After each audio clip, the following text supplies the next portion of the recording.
Amados irmãos e irmãs em Cristo, continuemos firmes com os exames desta coleção do Princípio Divino nível 1. Agora vamos à conferência O Princípio da Criação. Ao longo da história, o homem tem lutado para resolver as questões fundamentais da vida humana e do universo, sem nunca ter chegado a respostas satisfatórias. Isto porque ninguém compreendeu o princípio essencial pelo qual a humanidade e o universo foram originalmente criados. Os problemas relacionados com a vida humana e o universo não podem ser resolvidos sem compreender primeiro a natureza de Deus. Vejamos as características duais de Deus e da criação. Uma forma de entender a sua divindade é observar o universo que Deus criou. Por isso, Paulo disse: porque as suas coisas invisíveis, desde a criação do mundo, tanto o seu eterno poder como a sua divindade, se entendem e claramente se veem pelas coisas que estão criadas, para que eles fiquem inexcusáveis. Romanos capítulo 1, versículo 20. A natureza dual do universo. Todo o universo é constituído por elementos distintos e complementares de caráter interno e forma externa, masculinidade e feminilidade. Portanto, o caráter interno de toda a criação é o sujeito, são os elementos transfísicos, e a forma externa de toda a criação é o objeto da beleza de Deus, que são os elementos físicos. Vejamos os exemplos no universo criado. Tudo é uma manifestação substancial da natureza divina do Criador invisível. Portanto, toda a criação é formada de caráter interno e forma externa. Vejamos no homem. O caráter interno dos seres humanos é o coração e sua mente, e a forma externa é o seu corpo físico. Nos animais, o caráter interno é a sua mente instintiva e a sua forma externa é o corpo físico. Nos vegetais, o caráter interno é a mente vegetal e a forma externa é o seu corpo físico. Também nas moléculas, o caráter interno é a natureza diretiva inerente e a forma externa é a energia. Os átomos, a natureza diretiva inerente, a sua forma externa também é a energia. Nas partículas, o caráter interno, a natureza diretiva inerente e a sua forma externa, a energia. Certamente Deus também é dotado de caráter interno e forma externa, por ser o Criador, a causa de toda a criação. Portanto, como não há efeito sem causa, o Criador também possui semelhantes características duais existentes em toda a criação. Deus também é um ser dotado de caráter interno e forma externa, masculinidade e feminilidade. O caráter interno de Deus é o seu coração, intelecto, emoção e vontade. A forma externa de Deus é a energia primária universal. Assim, Deus projetou em toda a sua criação suas qualidades de caráter interno e forma externa. Vejamos os exemplos da masculinidade e feminilidade nos seres criados.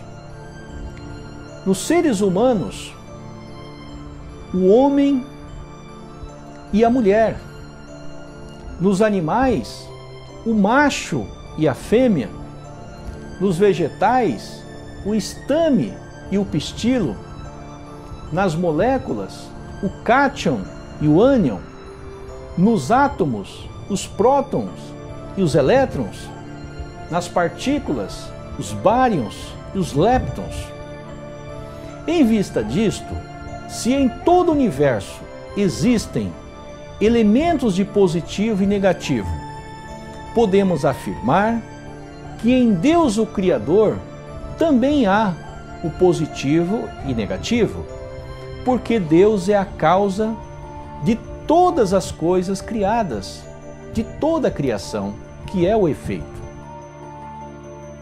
Vejamos o fundamento bíblico da lei da dualidade, do masculino e feminino, do positivo, do negativo, do caráter interno e da forma externa. Em Gênesis 1:27 diz: Criou, pois, Deus o homem à sua imagem, a imagem de Deus o criou, o homem e mulher os criou.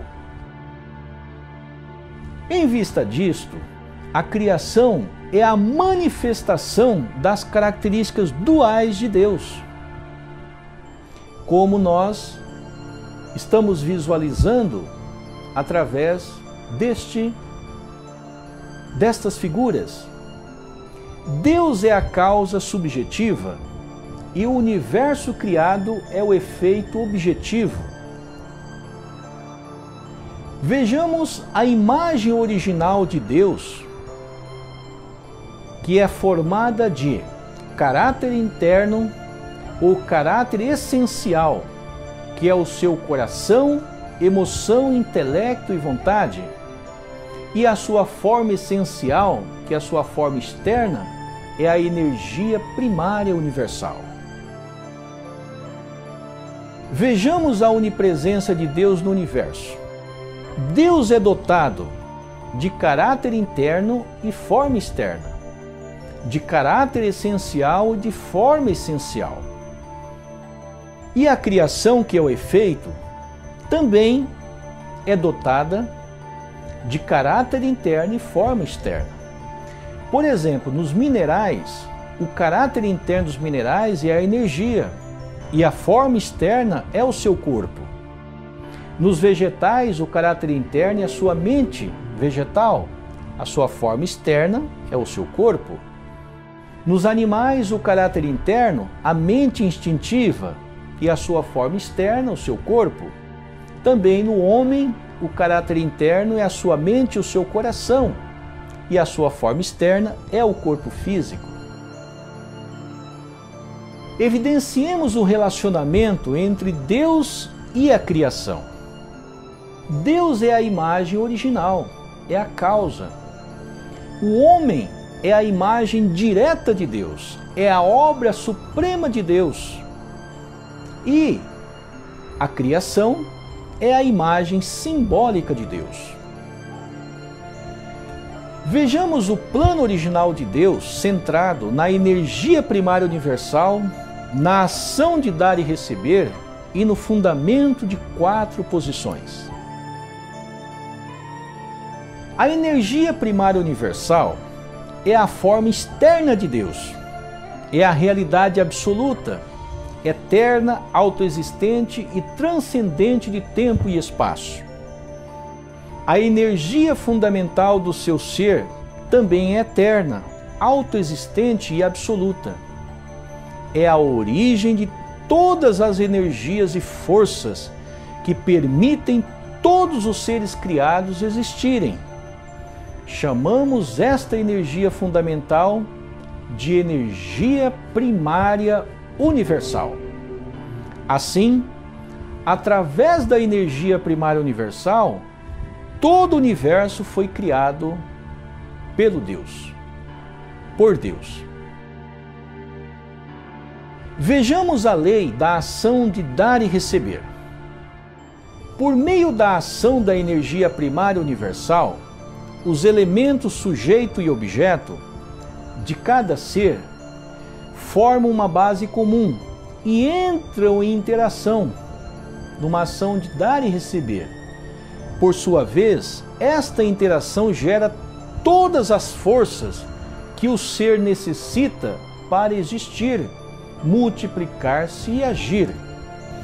A interação que gera estas forças através deste processo de dar e receber chama-se ação de dar e receber entre sujeito e objeto.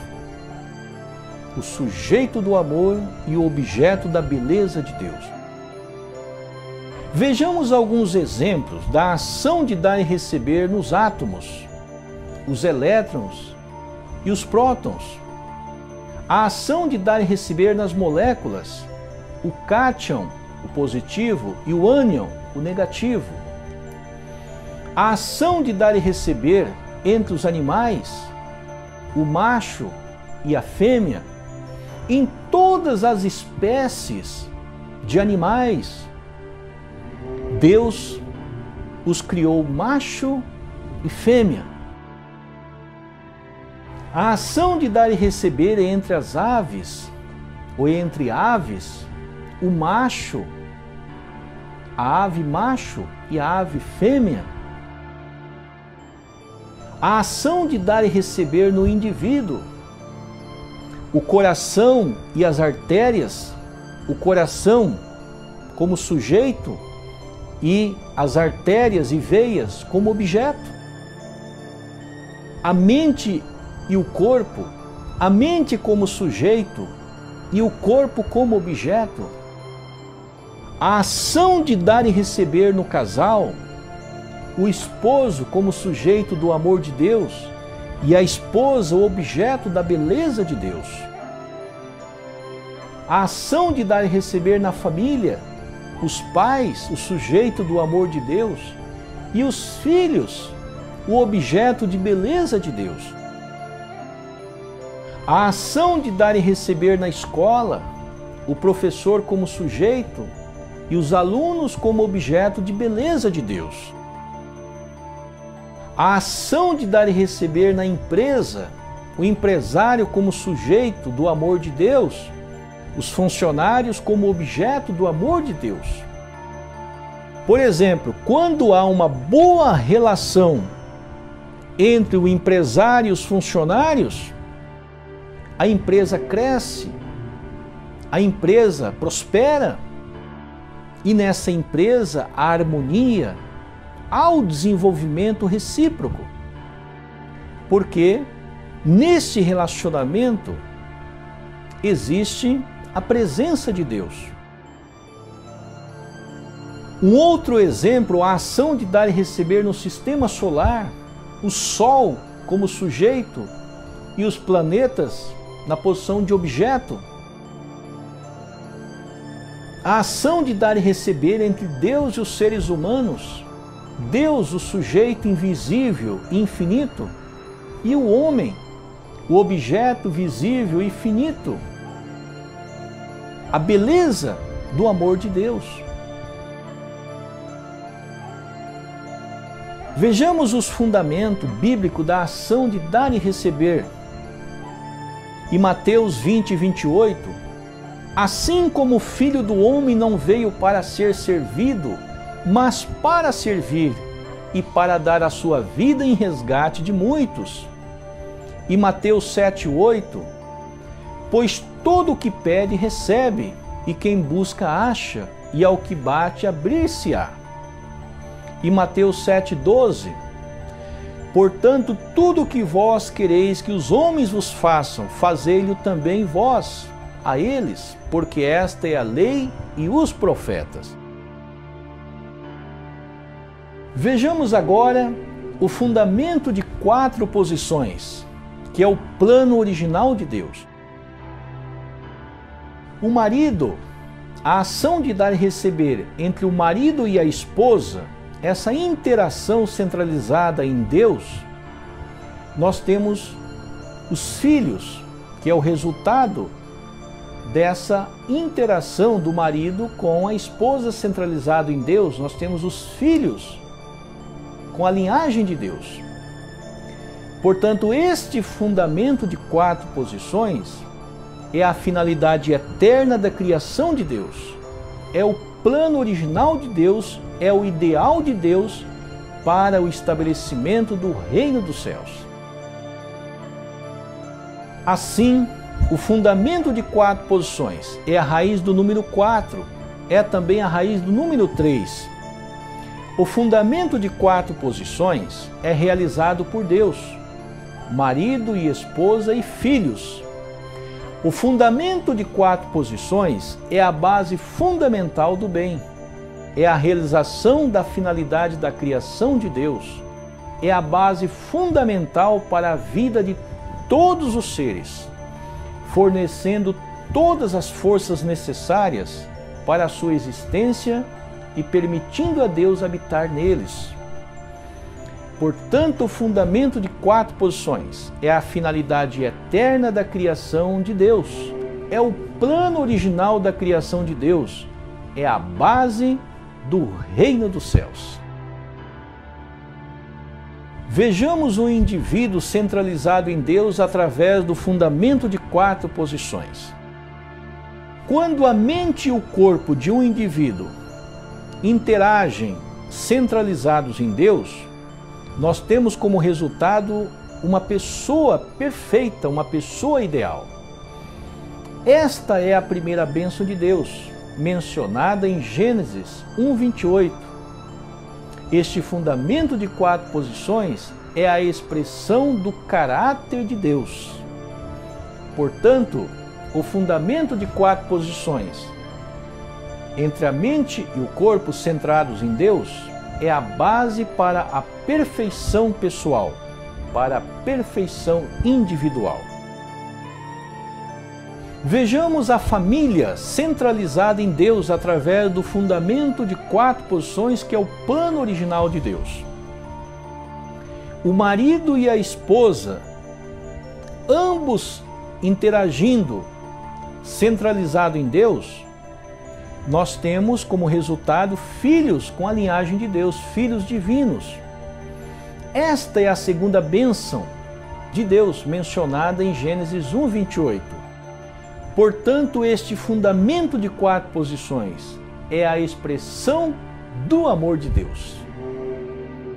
Portanto, o fundamento de 4 posições entre marido e esposa centralizados em Deus é a base para a realização de uma família plena, de uma família ideal.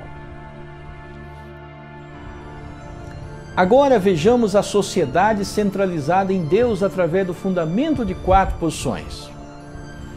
Uma família ideal, interagindo com responsabilidade, com o mesmo amor de Deus, dominando a criação de Deus, nós temos como resultado um mundo ideal, que nós chamamos de reino dos céus, um mundo de paz absoluta. Esta é a terceira bênção de Deus mencionada em Gênesis 1:28. Portanto, este fundamento de 4 posições é a expressão do ideal de Deus, é a expressão do plano original de Deus. Portanto, o fundamento de 4 posições dos seres humanos ter domínio sobre a criação, centrado em Deus, é a base para a realização da paz mundial, é a realização do ideal de Deus, tanto na terra como no mundo espiritual. Portanto, as 3 bênçãos de Deus é o plano para a realização do reino dos céus, realização de um mundo ideal de paz, harmonia e equilíbrio absolutos. São fontes da alegria de Deus e do homem. A primeira bênção é crescei, que significa o aperfeiçoamento pessoal, individual. A segunda bênção, multiplicai, é constituir família, gerar filhos.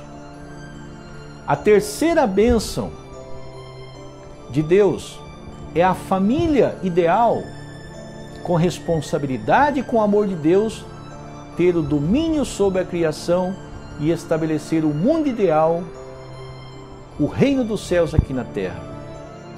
E essas 3 bênçãos está mencionada em Gênesis capítulo 1, versículo 28. Vejamos esse fundamento bíblico das 3 grandes bênçãos de Deus. Deus os abençoou e lhes disse: frutificai e multiplicai-vos, enchei a terra e sujeitai-a, dominai sobre os peixes do mar, sobre as aves do céu e sobre todos os animais que se arrastam sobre a terra. Portanto, a primeira bênção de Deus, crescei, é a realização individual, é a perfeição individual, é se tornar um com Deus, ter uma natureza divina e ser o templo de Deus.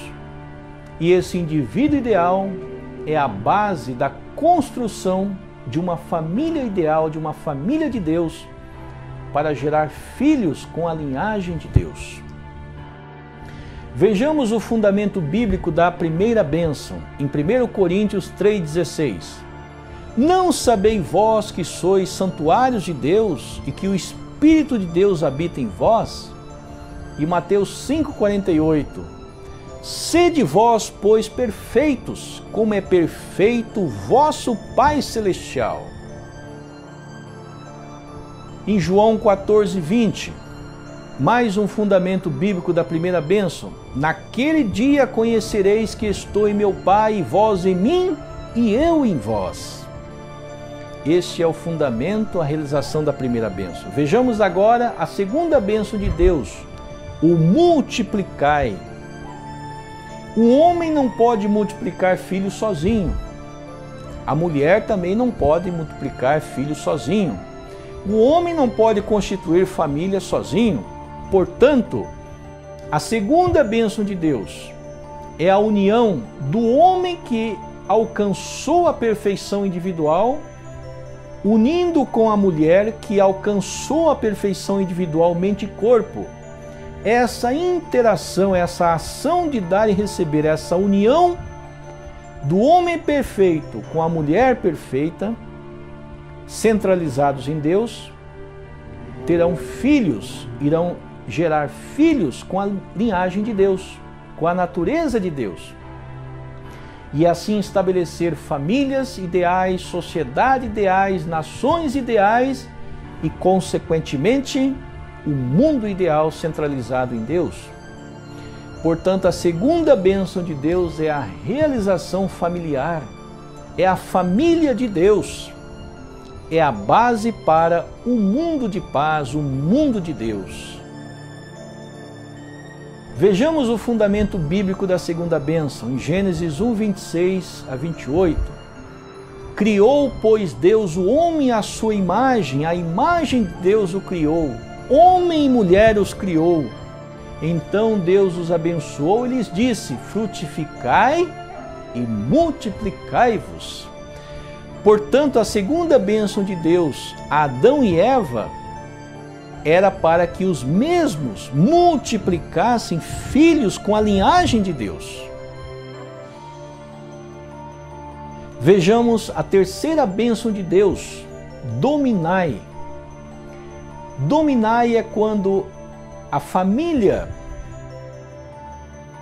que realizou a segunda bênção ideal, centralizada em Deus, vai administrar, dominar a criação com o amor e com a responsabilidade centralizada em Deus. E, consequentemente, nós teremos o mundo ideal, o mundo de paz, que é chamado de Reino dos Céus. Portanto, a terceira bênção de Deus é o domínio do mundo com o mesmo amor de Deus. É o mundo de prosperidade e paz mundial, o mundo de valores absolutos. Vejamos o fundamento bíblico da terceira bênção. Dominai sobre os peixes do mar, sobre as aves do céu e sobre todos os animais que arrastam sobre a terra. Vejamos agora o período de crescimento para os seres criados. Deus necessitou de 6 períodos de tempo para criar o universo. Em Gênesis 2, versículos 2 e 3 diz: Ora, havendo Deus completado no dia 7º a obra que tinha feito, descansou nesse dia, no 7º dia, de toda a obra que fizera. Abençoou Deus o 7º dia e o santificou, porque nele descansou de toda a sua obra que criara e fizera. Portanto, toda a criação passou por 3 estágios de crescimento e levou 6 dias bíblicos, de acordo com o Gênesis. Vejamos a seguir. Os 6 dias bíblicos são simbólicos, porque Deus transcende tempo e espaço. Em 2 Pedro 3,8 diz: Mas vós, amados, não ignoreis uma coisa, que um dia para o Senhor é como 1000 anos, e 1000 anos como um dia. Portanto, os 6 dias bíblicos representam as 6 eras geológicas de tempo. Deus criou todos os seres através de 3 estágios de crescimento. Vejamos em Gênesis 1:5. E Deus chamou a luz dia e as trevas noite. E foi a tarde e a manhã o dia primeiro. Portanto, entre a tarde e a manhã existe o período da noite. Portanto, tarde, formação, noite, crescimento e manhã, o aperfeiçoamento. Portanto, toda a criação passa por 3 estágios de crescimento para atingirem a perfeição. Portanto, noite é o período de crescimento e desenvolvimento. Como diz em Gênesis capítulo 1, versículo 5, toda a criação passou por 3 estágios. Houve tarde e manhã. Tarde, formação, noite, crescimento e manhã, o aperfeiçoamento. Vejamos o processo da criação do universo. Os 6 dias bíblicos são uma escala geológica de tempo em 6 eras. Portanto, o primeiro dia da criação, a Bíblia diz que Deus criou a luz e as trevas. Portanto, o primeiro dia bíblico está simbolizando a primeira era geológica, que levou 4,3 bilhões de anos e é chamada de Era Azoica. O segundo dia bíblico, o qual a Bíblia diz que Deus criou as águas superiores e as águas inferiores, está simbolizando a segunda era geológica, que levou 3,7 bilhões de anos e é chamada de Era Arqueozoica.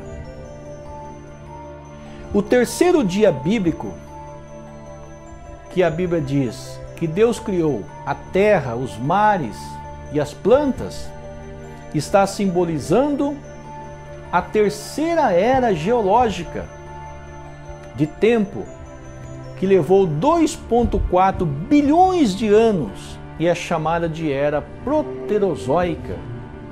O quarto dia bíblico, a criação do Sol, da Lua e das estrelas, simboliza a quarta era geológica, que levou 545 milhões de anos e é chamada de Era Paleozoica.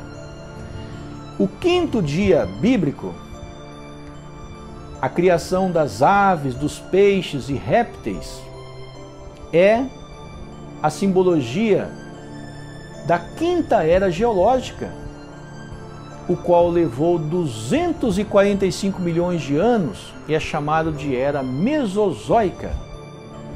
O sexto dia bíblico que foi a criação dos animais, dos mamíferos e finalmente do homem, é a simbologia da sexta era geológica, que levou 65 milhões de anos e é chamada de Era Cenozoica. Portanto, amados irmãos e irmãs, vejamos agora a lei do livre-arbítrio, que é a lei da responsabilidade. Em Gênesis 2:17, Deus deu um mandamento para Adão e Eva: não comer do fruto. Se eles tivessem obedecido a Deus, eles teriam vida. Eles viveriam espiritualmente, fisicamente centralizados em Deus. No entanto, se eles desobedecessem o mandamento de Deus e comessem o fruto proibido, eles morreriam. Haveria uma ruptura, um desligamento, uma descentralização de Deus. E foi o que aconteceu. Portanto, Deus deu o mandamento a Adão e Eva porque os mesmos foram criados para se tornarem os co-criadores e senhores da criação, centrados em Deus. Por essa razão, Deus não poderia interferir na parcela de responsabilidade de Adão e Eva. O homem foi criado para se tornar a substancialização do ideal de Deus, através da obediência à palavra de Deus. Quando ele se tornasse a incorporação, a encarnação substancial da palavra de Deus. Foi por essa razão que Deus deu o mandamento: mas da árvore do conhecimento do bem e do mal, dessa não comerás, porque no dia em que dela comeres, certamente morrerás. Portanto, vejamos como funciona os 3 estágios de crescimento. Os seres da criação alcançam a perfeição através da força autônoma do princípio, recebendo os alimentos, a água, o ar e os raios solares. Os animais, a criação,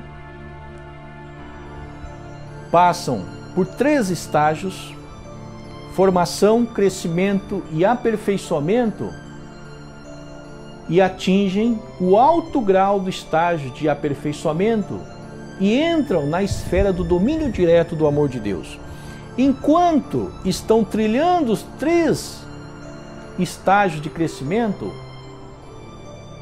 tanto os animais quanto os seres humanos, eles permanecem na esfera do domínio indireto de Deus. Mas quando alcançam a perfeição, eles entram na esfera do domínio direto de Deus. Portanto, os seres humanos alcançam a perfeição através da força autônoma do princípio, mais o cumprimento da própria parcela de responsabilidade, também passando pelo estágio de formação, crescimento e aperfeiçoamento. Portanto, o período de crescimento é a lei da responsabilidade humana. A criação atinge a perfeição somente através da força autônoma do princípio.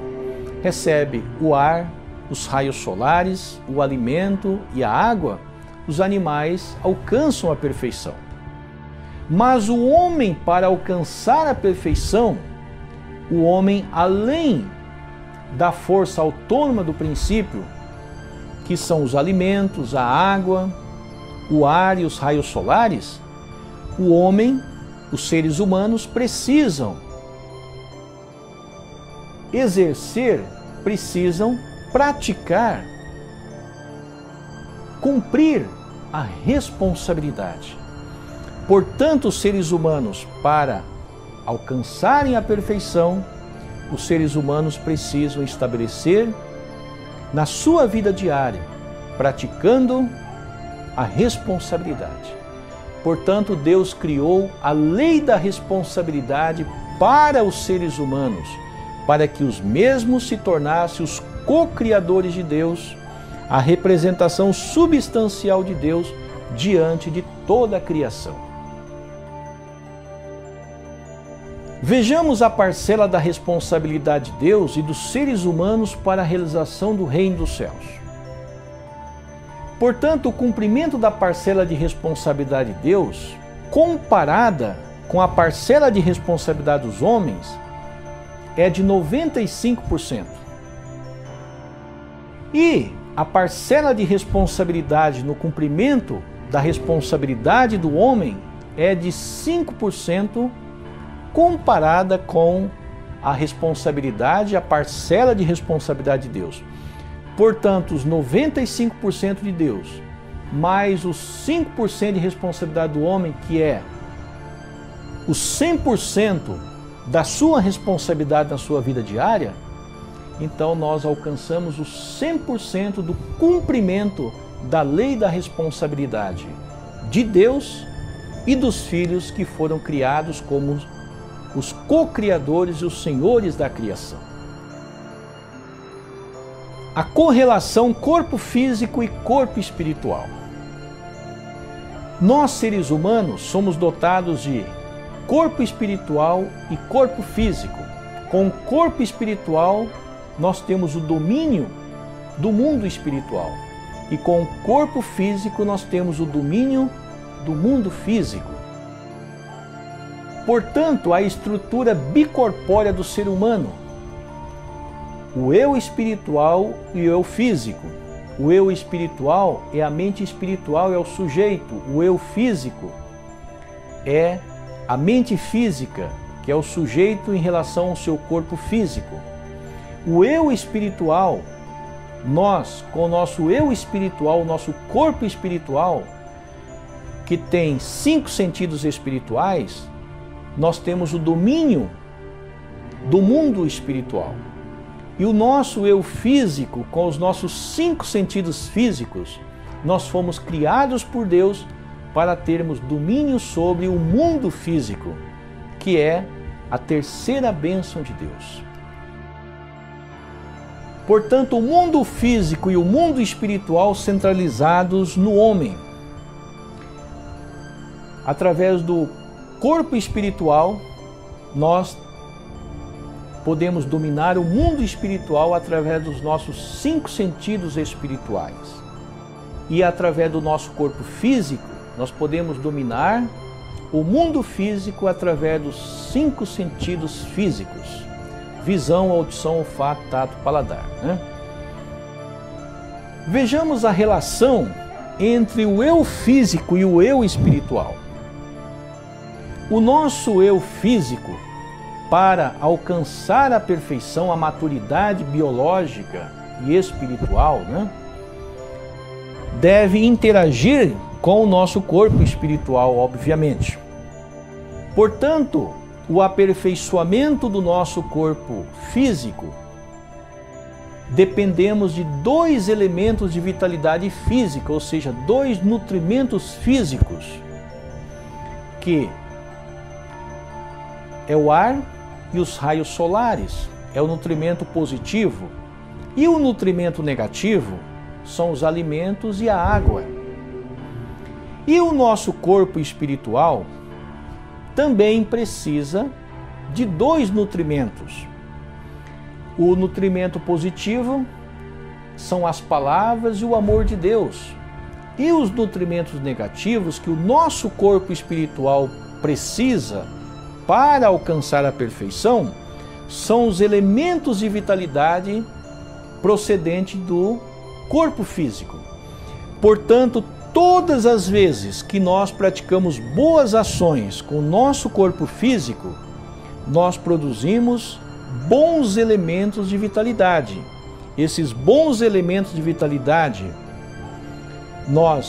o nosso corpo envia para o corpo espiritual, e o corpo espiritual, por sua vez, retorna para o corpo físico em forma de bons elementos espirituais.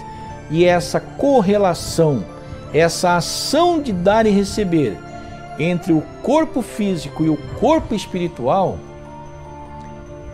produz bons elementos de vitalidade e assim o indivíduo, a cada dia que passa, ele se aperfeiçoa e ele se torna cada vez melhor.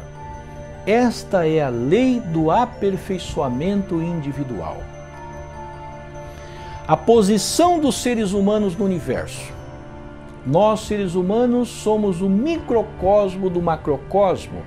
Nós fomos criados para ser o centro de harmonia, os co-criadores, a imagem substancial de Deus, perante toda a sua criação.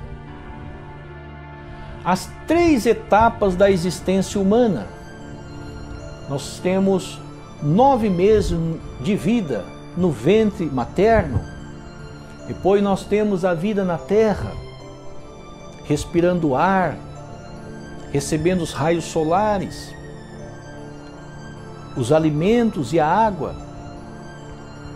E depois da morte física, nós temos a vida, a 3ª etapa no mundo espiritual. Portanto, o homem é um ser espiritual eterno que se aperfeiçoa gradualmente ou gradativamente em seu corpo físico. Vejamos uma evidência bíblica da realidade espiritual em Gênesis 2:7. E formou o Senhor Deus o homem do pó da terra e soprou-lhe nas narinas o fôlego da vida, e o homem tornou-se alma vivente.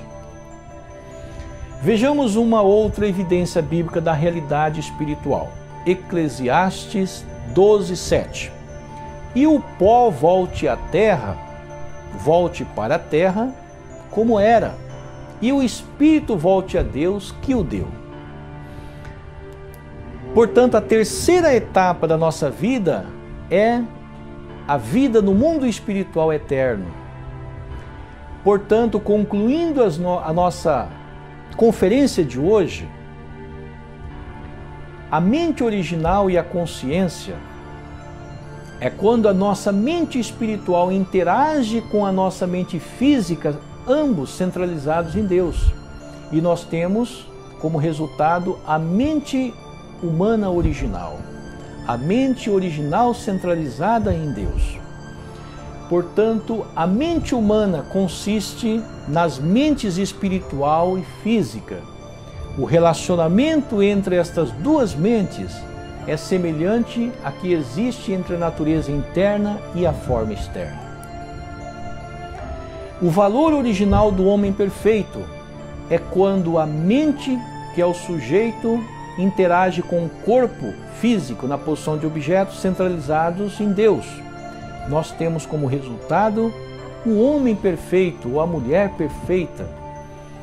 Esta é a realização da primeira bênção, é a perfeição, é ser único, eterno e absoluto à semelhança de Deus. Portanto, o valor original do homem perfeito é determinado quando este participa em um fundamento de 4 posições. E o centro deste fundamento de 4 posições é o Deus, o Criador. A conclusão deste capítulo, intitulado O Princípio da Criação. As 3 bênçãos de Deus mencionadas em Gênesis 1:28 não foram realizadas devido à queda de Adão e Eva. Portanto, quando a primeira bênção não é realizada, como aconteceu com Adão e Eva, consequentemente a segunda e a terceira bênção também não são realizadas. Portanto, devido à queda de Adão e Eva, realizou-se um pseudo-fundamento de 4 posições, um falso fundamento centrado em Satanás. Vejamos em João 8,44. Vós tendes por pai ao diabo e quereis satisfazer os desejos do vosso pai. São palavras do próprio Jesus. E Jesus disse, ele foi homicida desde o princípio e não se firmou na verdade, porque não há verdade nele. Quando ele profere mentira, fala do que lhe é próprio, porque é mentiroso e pai da mentira. Portanto, amados irmãos e irmãs, em João 8,44, Jesus afirmou que Satanás é o pai da humanidade. Jesus afirmou que Satanás é o pai dos seres humanos. Em João 12,31, diz que Satanás é o príncipe deste mundo. Em 2 Coríntios 4,4, a Bíblia diz que Satanás é o Deus deste mundo. Portanto, com a queda, houve um desligamento com Deus. Houve um desligamento, uma ruptura entre Deus e os seres humanos. Por esta razão, Deus teve que estabelecer a providência da salvação dos seres humanos para erradicar a linhagem de Satanás, enviando o Messias. Vejamos através deste gráfico. Devido à queda, a providência de Deus, o Deus precisou enviar o Messias para erradicar o pecado original dos seres humanos. Esta providência de enviar o Messias se tornou necessária. Chamamos de providência da salvação centrada no Messias, onde a falsa linhagem centrada em Satanás é aniquilada e o fundamento original de 4 posições é realizado, centrado em Deus. E, consequentemente, o reino dos céus é estabelecido tanto na terra como no mundo espiritual. Assim, amados irmãos e irmãs em Cristo, chegamos ao final de mais um capítulo e novamente lhe convido para encontrarmos na próxima conferência, intitulada A Queda Humana. Um muitíssimo obrigado pela sua valiosa atenção. Que Deus te ilumine agora e sempre. Muito obrigado.